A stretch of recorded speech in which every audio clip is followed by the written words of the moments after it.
Hi, sweetheart, it's Grandma. Let's read a book today. It's called The Red Wolf.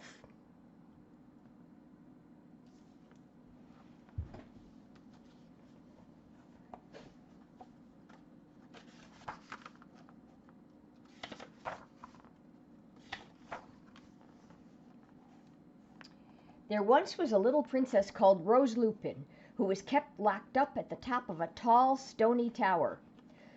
"The world is a wild and dangerous place, Rose Lupin," her father the king would tell her. "Far too wild for my precious princess."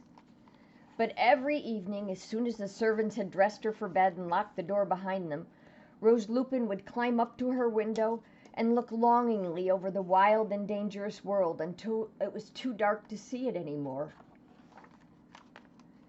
So the days went by all the same until the morning of Rose Lupin's 7th birthday.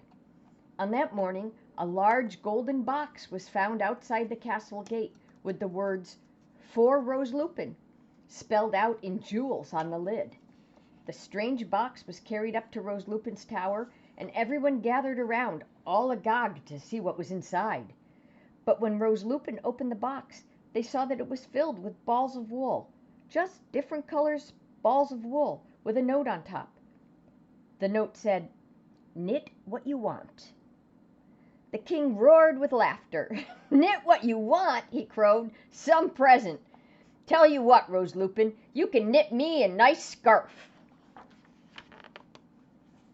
That night, Rose Lupin looked good and hard at the golden box with her name on it. Then she went over to the box, took out all the balls of red wool she could find, and began to knit.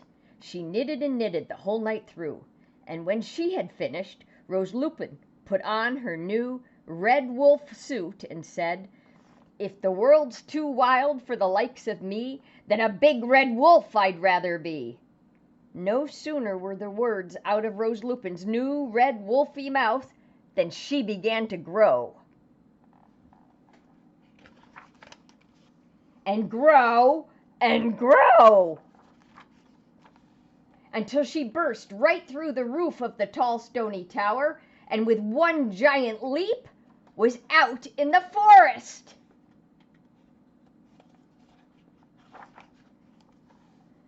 When the villagers looked out of their windows and saw this huge grinning wolf and the ruined stony tower, they ran to tell the king. "My dear princess, eaten by a giant red wolf," sobbed the king. "We'd better fill it up with food before it eats the lot of us." So the villagers gathered up all the food in the castle and laid it down at the edge of the forest. It was a grand thing to be a wolf. All day long Rose Lupin ate and danced her wolfy dance and howled her wolfy howl. Ooh! And at night she went to sleep peacefully under the stars, to dream of all the other big red wolves she had yet to meet, and all the wolfy fun they'd have. When she woke, she set off through the forest to look for them. The strange thing was, the farther she walked, the taller the trees seemed to be.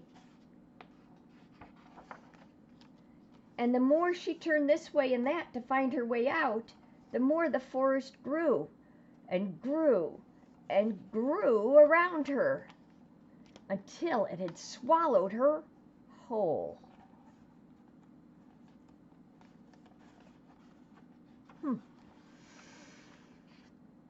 To a small cave. Wait, I missed a page.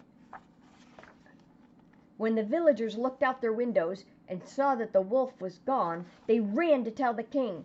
"Ha ha! We must have stuffed that wolf so full of food it popped!" The king cheered hopefully. "I'll wear its teeth for a necklace. Go and have a look for them." The villagers looked everywhere, but they found no sign of the wolf.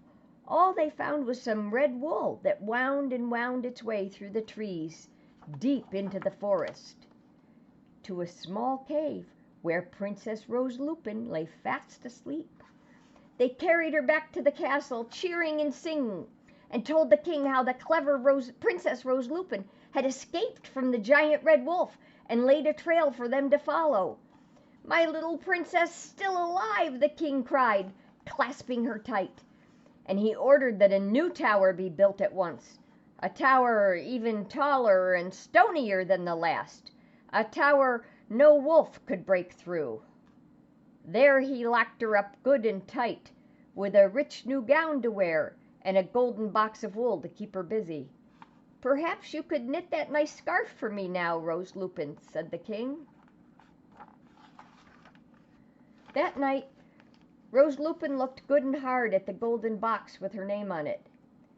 Then she went over to the box, took out all the balls of brown wool she could find, and began to knit.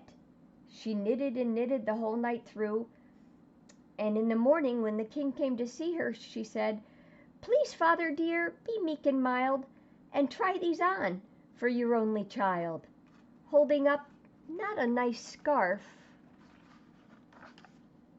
but a rather mousy-looking pair of pajamas. That'd be funny, to turn her father into a mouse. I like that one too.